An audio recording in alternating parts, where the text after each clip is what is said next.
Welcome to our first session today of A Dream You Dream Together, a symposium celebrating Yoko Ono. My name's Keela Tompkins. I'll be talking tomorrow at 2 about Bottoms, Yoko Ono's bum film. But it's really my great pleasure today to introduce Brigid Cohen, who is going to be talking to us about the centrality of Ms. Ono's musical practice to her artistic practice. So, quick introduction.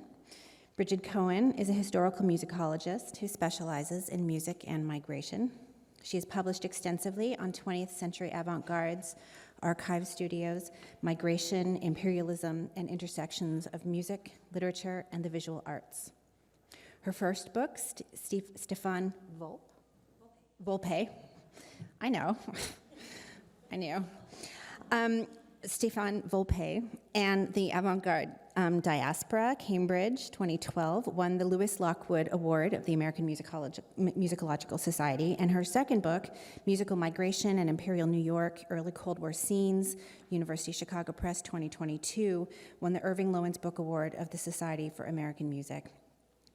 So she's currently writing her third book manuscript, The Musical Vocation of Yoko Ono, and I understand regularly teaches this class at NYU. Yeah. Cohen's research has been supported by the Max Planck Institute for the History of Science, the NEH, and the American Academy in Berlin. And at NYU, she's co-founder of an arts-based research group and collaborative called the Consent Lab. Please welcome Brigid Cohen.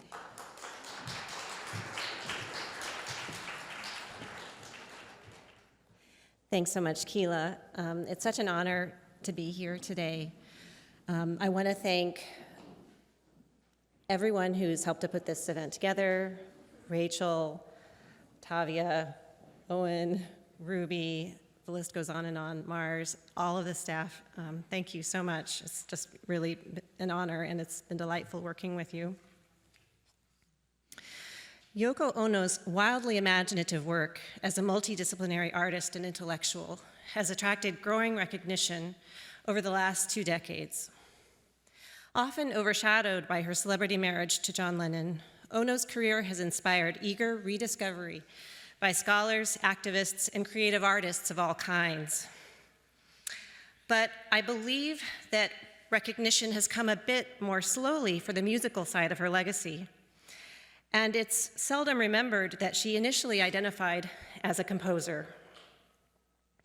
Ono was classically trained in piano and voice with an emphasis on opera and German art songs. And she grew up with her mother singing kabuki and playing traditional Japanese instruments at home. Ono first articulated a compelling desire to become a composer in adolescence. After training in philosophy at Gakushun University in Tokyo, she studied composition and poetry at Sarah Lawrence College before dropping out to start her own career as a creative artist in downtown New York.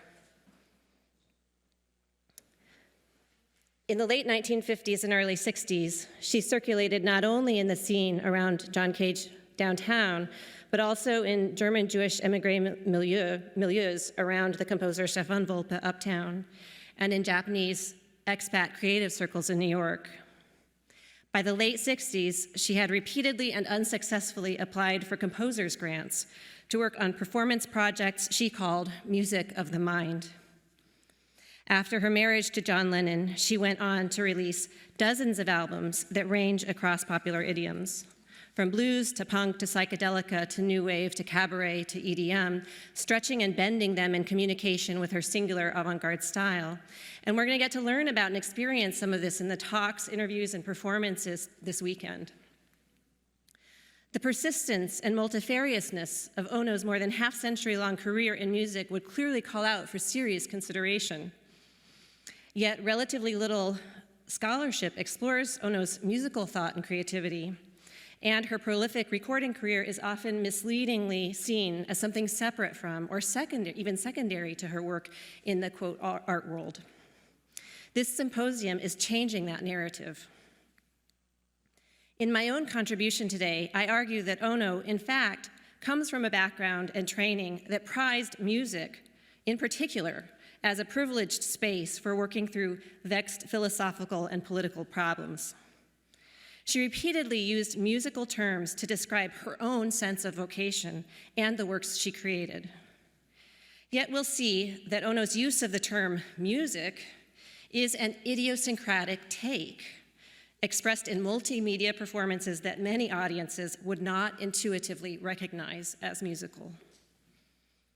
But what happens when we follow Ono's lead and take her musical designations seriously?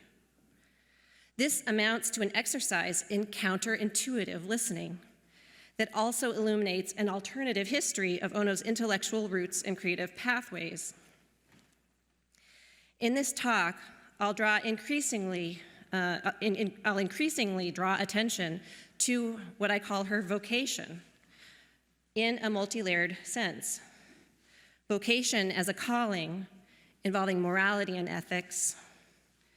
Vocation as a persona, a way of being, appearing, knowing, and doing that congeals as a recognizable social type. And vocation as a career or a vehicle for a living. And then finally, vocation as voice, as personal and political voice, utterance, speech. Again and again, we'll see that her own memories of World War II and displacement informed Ono's sense of calling as a creative artist, musical thinker, and activist. And her own assumption of the composer persona would remain off-kilter, out of place, inassimilable within given music institutions. Part 1, counterintuitive listening. Ono's early work, which art historians today associate with the performance art and conceptual art movements, predates the very coining of those concepts and terms.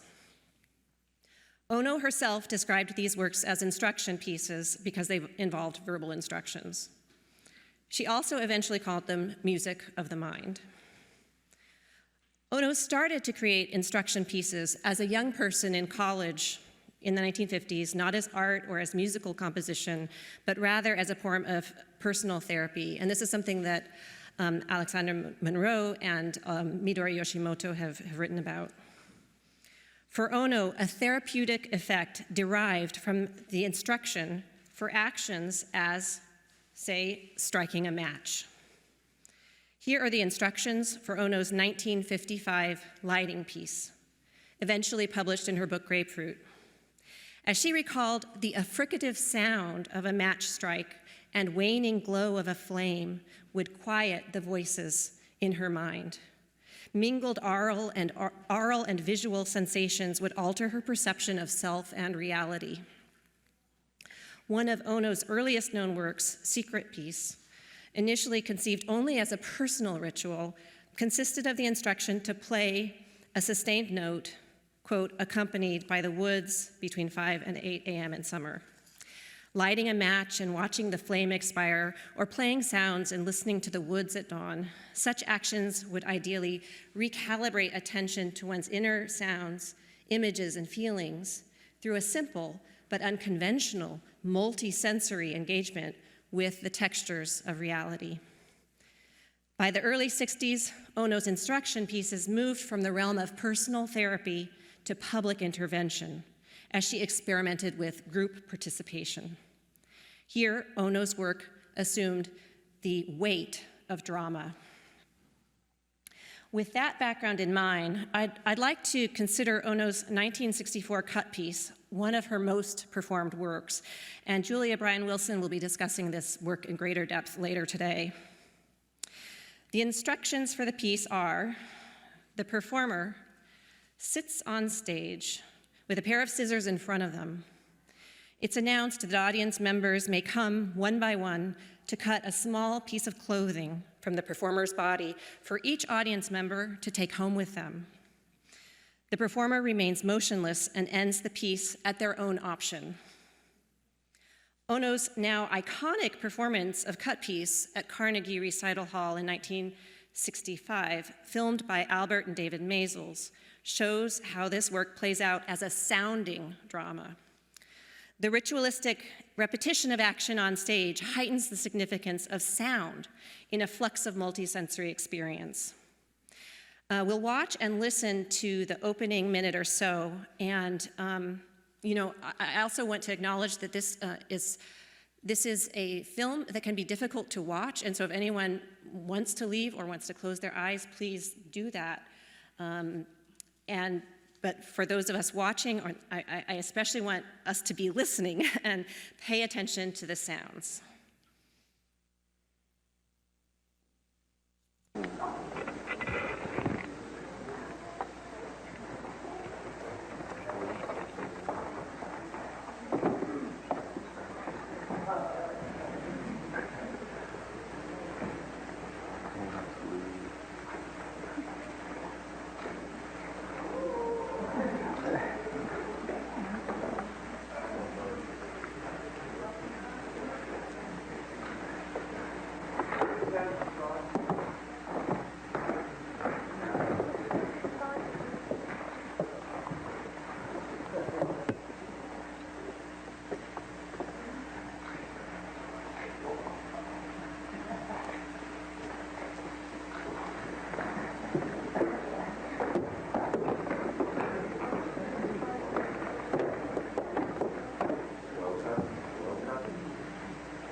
Even within the first minute of this filmed performance, we perceive the ritualized sounds that animate the drama.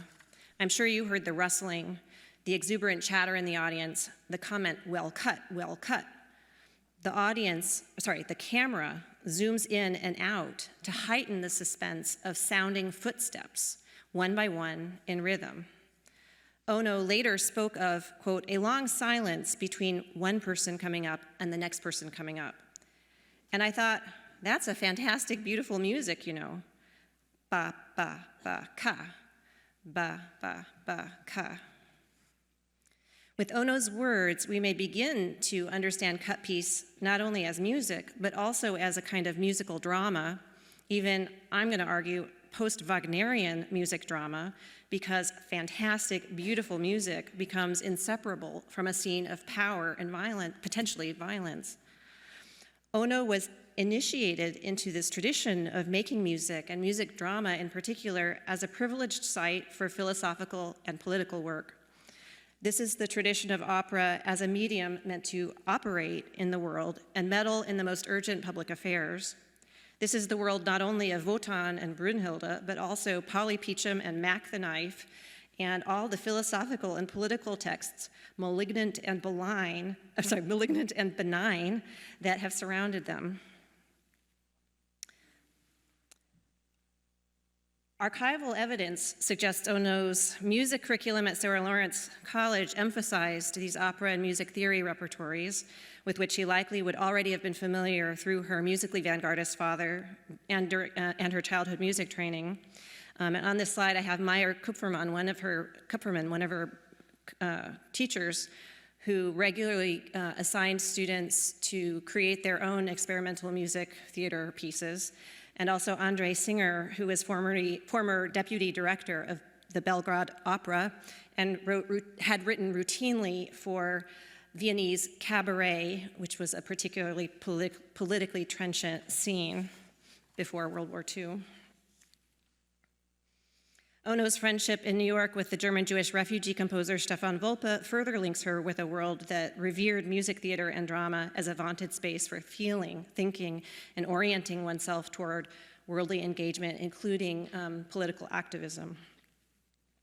Over the years, Ono herself made repeated references to Alban Berg's Wozzeck and Lulu, and Bertolt Brecht and Kurt Weill's Threepenny Opera as particular favorites. Three operas that exemplify this tradition of fantastic, beautiful music, enacting scenes of violence with the aim to provoke powerful modes of feeling, judgment, and action in the audience. Naoko Seki has recently shown that Ono participated in the drama club of Gakushuin University and also the girls' school as well, during the time of rapid post-World War II drama reform. In the early 50s, Ono authored abstract and fragmentary Japanese language texts that allude to the traumatic recent memory of war and foreshadow her later works like Cut Piece. As critics have noted, Cut Piece resonates with after images of Hiroshima, processes of mob violence, and the dehumanization of Asian female bodies. For a person to cut off scraps of clothing from another person, immobile and passive, this is an act that foregrounds tremendous power. But there's, of course, a perplexity to the scene of power because Ono's piece is structured around her authority to instruct audience members to cut her own garments. She creates this risky situation with a spirit of trust. The resulting work is highly aestheticized in its sounding drama, which plays with dynamics of power by issuing an audacious invitation for the audience to cut. This action produces unpredictable consequences as the drama unfolds. While Ono highlighted the intervals between footsteps as music and cut piece, I'd also draw attention to the scissoring sounds that become increasingly prominent near the end, together with audience laughter and comments, against the background of tape recorder hiss. The perplexity around Cut Piece's scene of power reaches a high point in this performance when a man steps to the stage, grabs the scissors, holds them aloft, and laughingly announces, while snipping loudly in the air, "This is very delicate, snip, snip, snip. It might take some time, snip, snip, snip." He cuts away at Ono's camisole to remove it entirely, snip, snip, snip, snip, snip, removing the largest swath of clothing yet. For the first time, Ono breaks from the instructions of her own piece to remain motionless.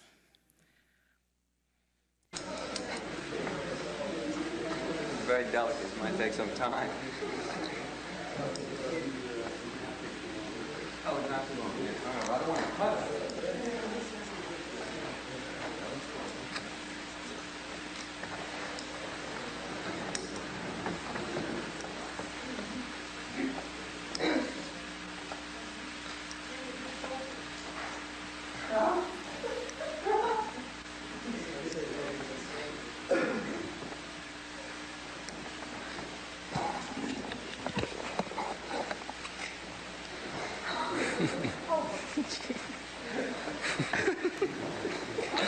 That's your expression on her face. Get carried away.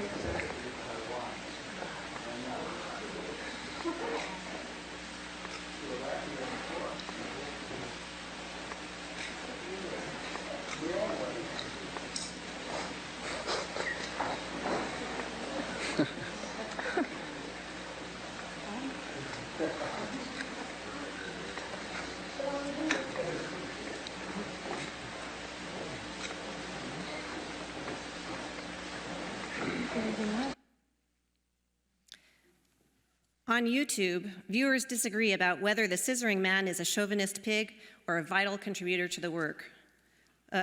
Quote, "Creepo wants to take it all," someone writes. Another viewer replies, "Some of the men honestly disgusted me." Then another, "Why? If anything, he made the art more provocative." So I've been teaching this course at NYU for the last year, a brand new course about musical worlds of Yoko Ono, and Cut Piece was the piece that provoked the most contentious and generative discussions with both of my student cohorts. And I just wanted to say a few words about that. What really provoked the students' strong emotions and their intense, fervent discussion was her words about this being fantastic, beautiful music. When they saw this piece as something that seemed to involve gender violence, especially this particular filmed performance of it, and also involved submission to that violence. So we ended up talking about different situations where someone takes something from you, or where you're just in a situation where you're giving and giving and giving and giving in a non-reciprocal way, or when you're cut, you feel as though you've been cut or cut down, or something of yours has been cut and you're being harmed. How do you respond? With stillness out of principle or to model something? Or maybe with a kind of stillness because you just freeze up? Or maybe you respond with a more kinetic kind of action. And it was extremely unusual, frankly, to have this kind of discussion in the classroom. Also, my Consent Lab collaborators have worked together to try to create scenarios where we can discuss these kinds of things. And I really believe that, what I think is that it's almost as though there's a spirit of trust with which Ono created this work, and that infused the classroom and the classroom discussion. Our discussion involved counterintuitive listening to Ono's sounds as they were recorded, and the performance's sounds, counterintuitive listening to her words, and also to our own bodies and nervous systems and thoughts in relation to one another. So if we want to think about her initial goal to create music as a kind of, music and the arts as a kind of therapy, that might pertain to the kind of experience we had in the classroom, but it's also a kind of preparation for the future, a preparation for future scenarios for life. So that's one reason I really wanted to talk about cut piece today. Part 2, Ono and opera. From the mid-1960s onward, Ono referred to her projects as music of the mind, a term that reminds us of her designation of cut piece as fantastic, beautiful music. In 1961, the Japanese composer Ikuma Dan, an acquaintance of Ono's, pointed to the puzzle of what we actually mean by the word music when writing about Japanese and European traditions in intermingling contact. As a prominent example, he singled out the concept of ma, which he defined as the interval between sounds in Japanese music, not simply a rest in a European musical sense, but an interval intended for thought. And he found this to be an untranslatable concept. Ono herself did not use the term ma, which is interesting, and I could talk about that later if you want. But Dan's words are still relevant to Ono because they speak to the indeterminacy of what music was in their shared intercultural settings, alongside the open question of what music does or should do in the world. What does it mean for a music of the mind to inhere in the stillness framed by footfalls or snipping scissors in cut piece? These questions call out for new ideas about music and of new ideas of music and of musical vocation.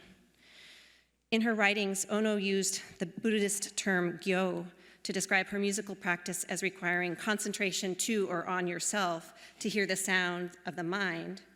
In interviews, Ono has spoken of cut piece as helping people to imagine, quote, another world of nonviolence. For Ono, this project of creating her own notion of music and musical vocation became entangled with the politics of peace from the very beginning. Ono's challenging exploration of violence and authority in cut piece built upon experiments in sounding drama that date at least to the time of her 1961 debut concert at Carnegie Recital Hall. Ono described her first large-scale work, Aus to David Tudor, as a 5-act opera about the blue chaos of war, drawing on her own childhood experiences of the Tokyo firebombings. Among other things, this work, Aus to David Tudor, involved the juxtaposition of animal sounds with human voices, a dehumanizing pileup of human bodies bound together with trash, toilet flushing, and the movement of human limbs like dismembered body parts jutting out from behind a ripped canvas screen. Ono ended the work with something she called an aria. The critic Jill Johnston remembered Ono's, quote, amplified sighs, breathing, gasping, retching, screaming, many tones of pain and pleasure mixed with a gibberish of foreign-sounding language that was no language at all. Ono appears to have intended for this aria to bear the shock of violence, quote, I wanted to throw blood. To create her aria, Ono had in fact imitated the sounds of a live birth she had witnessed in childhood. She then tape recorded her own vocal imitation of those birthing sounds, played the tape recording backward, and then practiced imitating the backward playback of her own voice.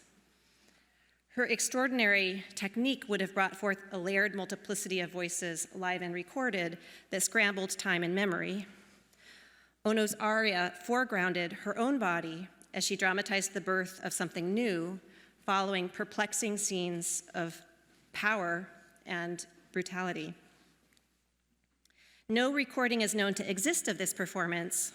Ono staged Aus at a time when she wished for her performances to be transmitted not by scores or recordings, but by word of mouth, as she put it. Nonetheless, we do have access to Ono's 1968 tour de force collaborative work with Ornette Coleman and David Easonzone, Charlie Hayden, Edward Blackwell, which she also called Aus. So there's some kind of kinship between these vocal performances. So I want to listen to the 1968 Aus together. I'm going to play an excerpt for you to listen to.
In interviews, Ono acknowledges that many things have potentially fed into her vocal performance, including Sprechstimme, the melodramatic, wildly contoured speech singing of German expressionist opera, and the straining vocal techniques of kabuki, and oral history singing that accompanies the biwa, or Japanese wooden lute.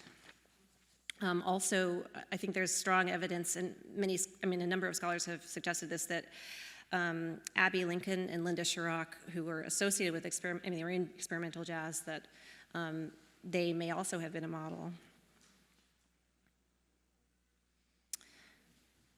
And here's a quotation where she's saying, a lot of things come into my vocal technique, even when I don't intend it. According to Ono, her singing evokes visceral human or animal situations without being specific to one thing. Quote, I do these sexual sounds, but these sexual sounds could also be someone who's being tortured. I was interested in the animalistic side of the human voice, like the groaning when a woman is having a baby or something like that, so that there's no line, or maybe a fine line. This is musical drama without a plot line. Something maybe like a tone poem that enacts a whole gamut of things: strained actions, unbearable sensations, dire forebodings, vibrant visions of the future. In notes on the performance to Ornette Coleman, Ono wrote, quote, think of the days when you had to suffer in silence for 10 days of eternity before you could give, and yet you were afraid of giving because what you were giving was so true and so total you knew that you would suffer a death after that. Think of the days when you allowed silences in your life for dreaming and thinking of dreaming. This is no shit, no mood, or whatever you call it. It's real. Coleman looked back on the collaboration as something he wanted to repeat. Quote, our concert at the Royal Albert Hall was a very good success, musically and socially. Seen from the standpoint of their politics, this musical collaboration about all-consuming acts of giving and dreaming speaks to complex histories of Black Asian solidarity and crisscrossing civil rights, peace, and women's liberation movements in Europe, the Americas, and East Asia. Fast forward 45 years later to Ono performing at the Sydney Opera House in 2013, and the music dramatic techniques Ono developed in Aus, the music dramatic techniques that Ono developed in Aus persist, 45 years later as a generative, iconic force. And so let's listen to Ono performing Whisper Piece. And we can't listen to the whole thing, but we're going to listen to part of it. And I'd also like you to especially listen to a certain kind of sound. I'd like you to pay attention to the ch, ch, ch sounds and the sh, sh, sh sounds.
I hate to do this, but I'm going to fast forward a little bit. Okay, so let's start here. Or here.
Okay, it's hard to end it.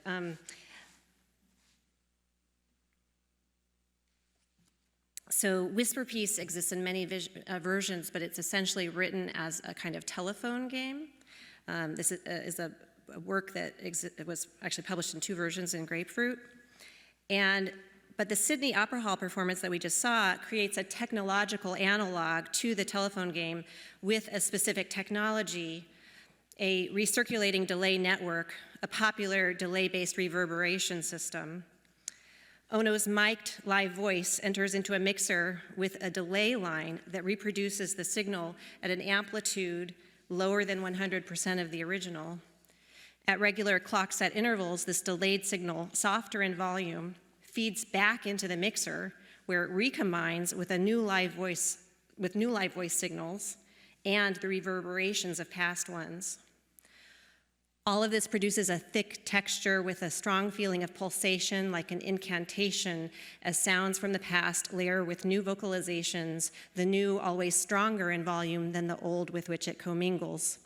The recirculating delay network in itself may present a metaphor for creativity that emerges from within the echoes of a haunted history, a history that reverberates in the present and overwhelmingly characterizes the scene, but which also cannot prevent the emergence of new sounds unbound by what came before.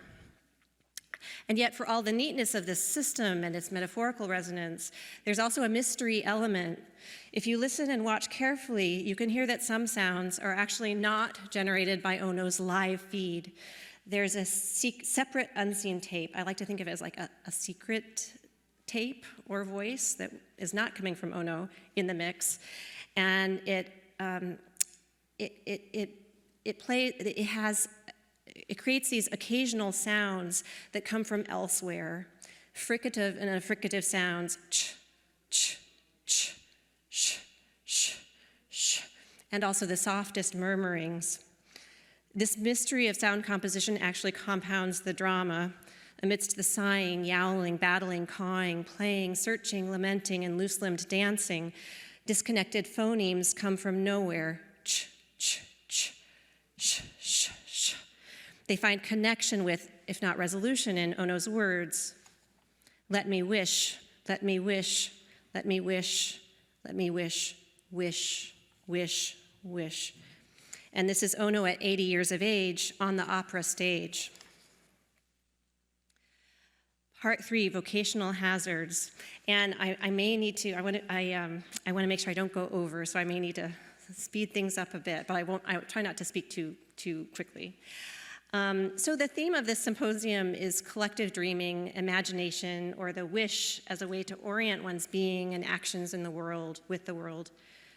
A wish can be a vocation in the sense of a calling, and this vocation takes shape amidst very real material conditions with portals of opportunity, situations of dire constraint, and also circumstances of massive confusion. And, by Ono's account, her creativity was shaped by her experiences of the war, her experiences of imperialism in both of her home countries, Japan and the US, by the shock of her life as an internal refugee during World War II. And she, these are her words, which I put on the screen. We had no food to eat, and my brother and I exchanged menus in the air. We needed new rituals in order to keep our sanity. We needed our powers of visualization to survive.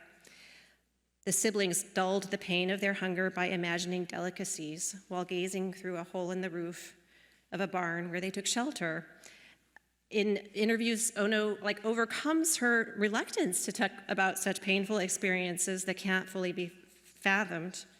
There are just so many quotations I could bring in, but she writes about when you're drowning in the water, you want to just come out, but you don't know how you're coming out. You're just coming out.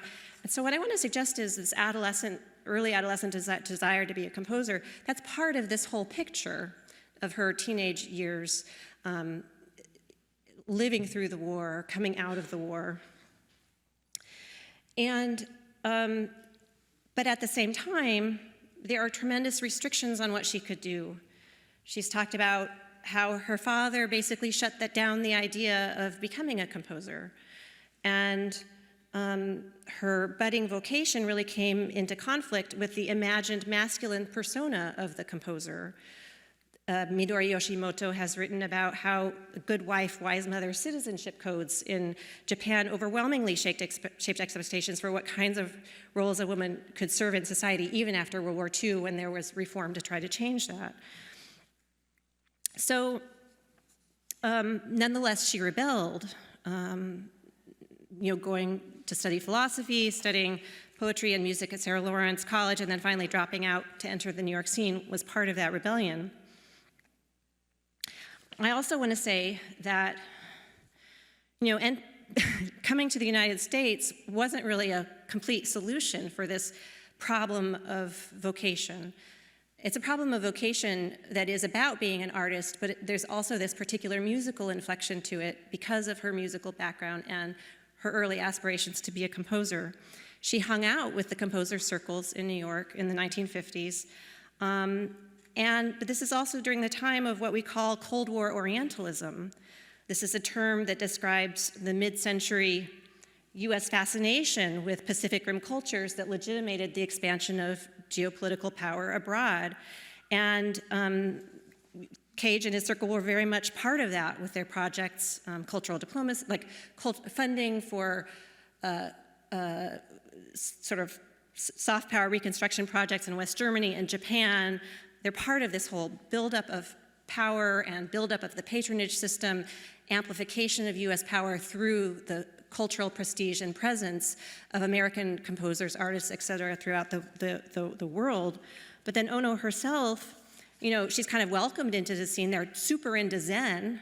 They love the fact that a Japanese woman is coming and part of the scene, but it's a double-edged sword because it's also the condition of her exclusion in the scene. So it's well known that her early work was often, denied credit for denied credit for her early work with Lamont Young at the Chambers Street Loft series, and there was even this rumor that circulated at that time that she was a, quote, kept woman, housed in the loft by a Chinese man, and it originated in some joke that Lamont Young's name sounded Chinese, and so the very community that was consumed by a craze for Zen was also really into this joke about Yoko Ono being a kept woman when she had paid for her own loft to house the concerts. So this is the kind of stuff that's happening. And at the same time, in the 60s, then she was applying for composers' grants again and again. She applied for a grant from a particular Rockefeller fund. She was denied the grant. Nam June Paik got the grant. These are both, far-out artists, but Nam June Paik gets the grant, Ono doesn't. Then finally, she was like stranded in London, asking for help, stranded in London, can't return home to New York, trying to feed her 3-year-old daughter, and in a pretty dire situation in 1966, going into 67. 1968, she writes to John Cage, wants to apply for a fellowship from his own foundation. She's writing to her friend, and she was turned down for that fellowship from John Cage too.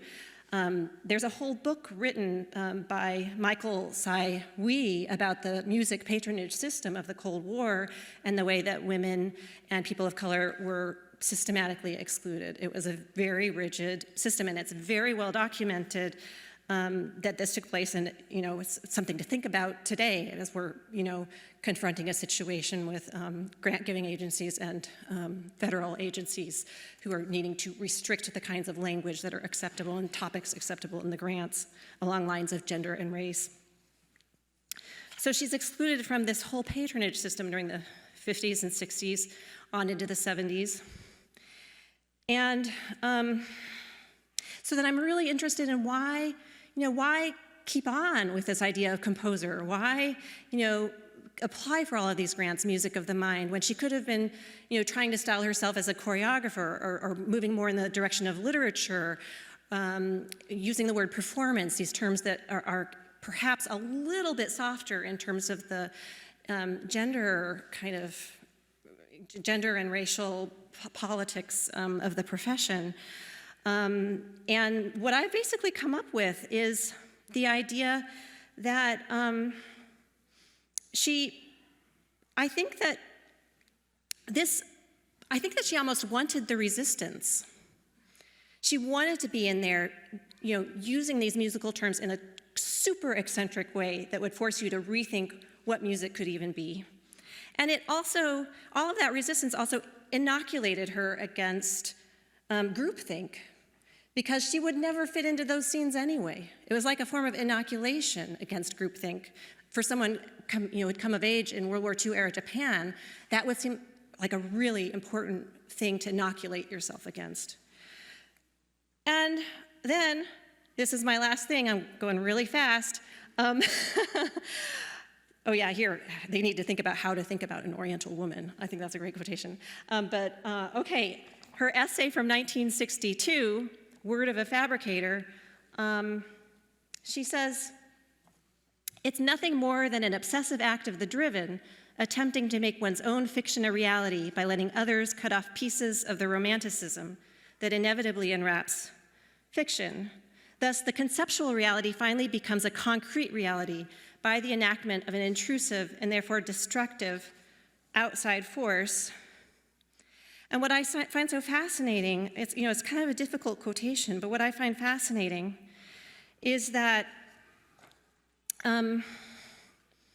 guided by these words, it's tempting to see Ono's own romantic self-designation as composer as a fiction that becomes reality in the midst of a violent process of cutting over the course of her career. And so it's almost as though her whole, you could almost say that her career resembles Cut Piece in some way. And a work like Cut Piece reveals people's behavior for all to see. There's this revelatory dimension to the work. Cut Piece creates conditions for an awareness inside and out, for thought, judgment, and action, as I experienced with my students in the classroom.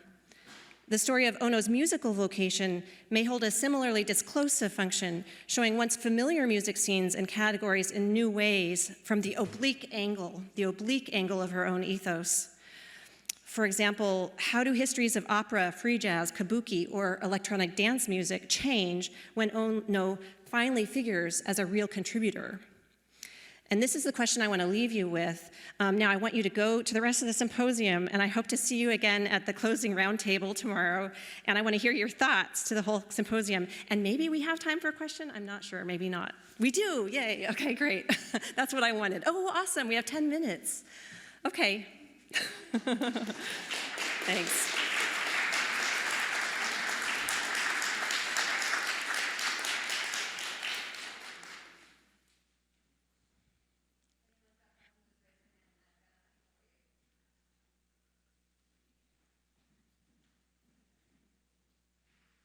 Thank you so much. I wonder if you could say a bit more about the connection to Abbey Lincoln, because I was really struck in the improvisation with Ornette Coleman by how much that resembled We Protest, We Insist, the protest part of the triptych. But it came before the performance of We Insist by Abbey Lincoln, I think. Yeah. So I was just thinking that, and then you said that there were some collaborative projects between them or associations. I just wanted to know more.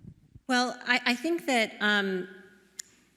it's mostly a matter of music critics and musicologists hearing the strong connection, and also knowing that Ono was a tremendous fan of the new thing, of all kinds of experimental music that we associate under the label of jazz, and that she had been interested for at least since the 50s. And so it's easy to picture her listening. What I don't have is evidence of her like community, like her being in the, like to what extent was she in this community or not. And so it's exciting that we have the note that she gave to Ornette Coleman, and there's much, much more in that note. I mean, I just did like tiny bit of it. And so part of my goal is to in my book is to write a chapter about that particular exchange and do as much research as I can. And I have this great colleague at NYU, Kwame Coleman, and we're going to be having coffee together a lot. I mean, we always do anyway. So, but I'm really excited about learning more about this connection. Mm-hmm. And also the idea that Ornette Coleman said, I mean, he said in his interview that he wanted to do it again. And so then also there's a question like, oh, what happened? But maybe because then she ended up partnering up with John Lennon, maybe she was busy with other things, but who knows? Yeah.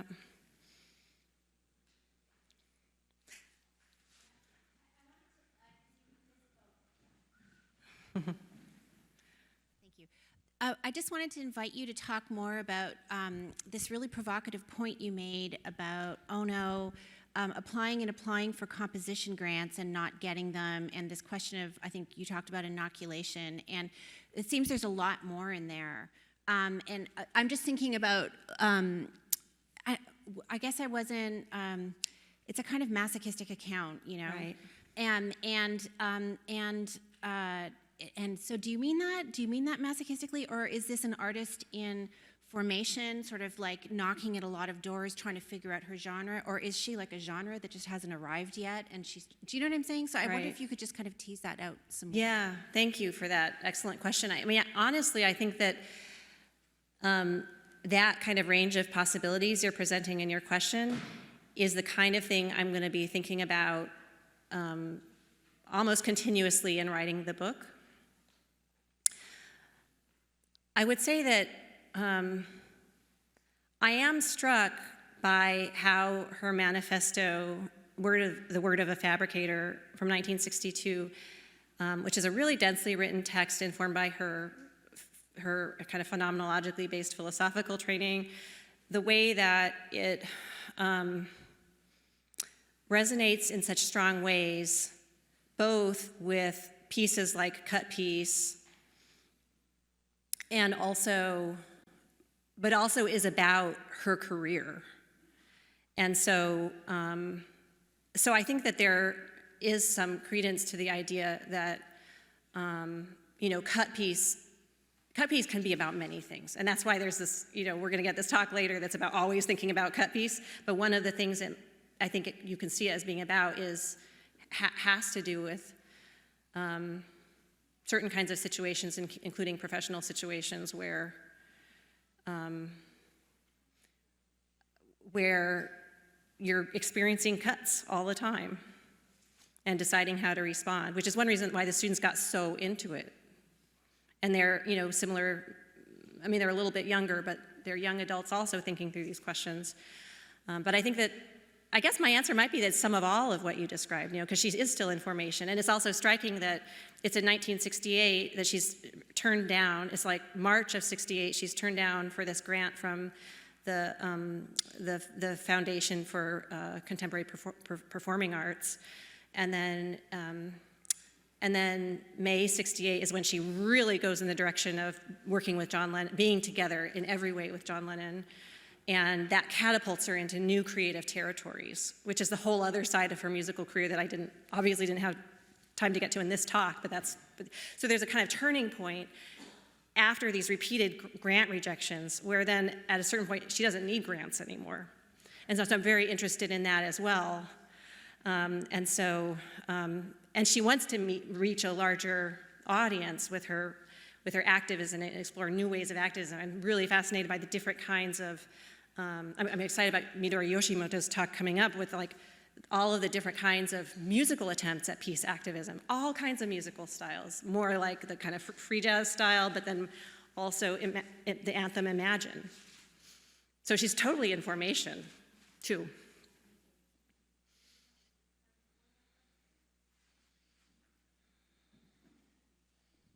In the interest of time, you had skipped over a slide where you talked about her being an Oriental woman and how she viewed that. And I'd just love for you to talk about that. Oh my gosh, yes, absolutely, yeah. Okay, again, this is a very generous way of putting things. She says, they had to think about how to think about an Oriental woman. I think it was very difficult for a lot of people who had never had to deal with anybody Oriental before. So again, she's showing a kind of forbearance in judging the people around her who would routinely make denigrating jokes, exclude her from, from being seriously considered for or recommended for composers' grants. And when we also look back to this picture here is Yoko Ono helping John Cage on his tour of Japan, where she helped to organize his visit, establish connections for him. And this was a role she often served in the downtown New York, where she's facilitating other people, just like at the Loft series with Lamont Young, she's helping other people to have their works performed, but then her name doesn't end up on the program. And so that's the pattern that's established. The musicologist Carol Oja has this term, facilitating woman, to describe women who work in arts institutions. They may be musicians, composers, but their work isn't what defines them in the institution. That creative work isn't what defines them. And so I think there was a bit of that. But it's also part of the Cold War Orientalist, whole Cold War Orientalist formation, where Cage is adopting Zen as a central part of his work, and so there's a kind of appropriative element to that, and he's allowed to do that. Ming Tian Po has a term that she uses, she's an art historian, cultural mercantilism. She describes an unequal system where Asian artists,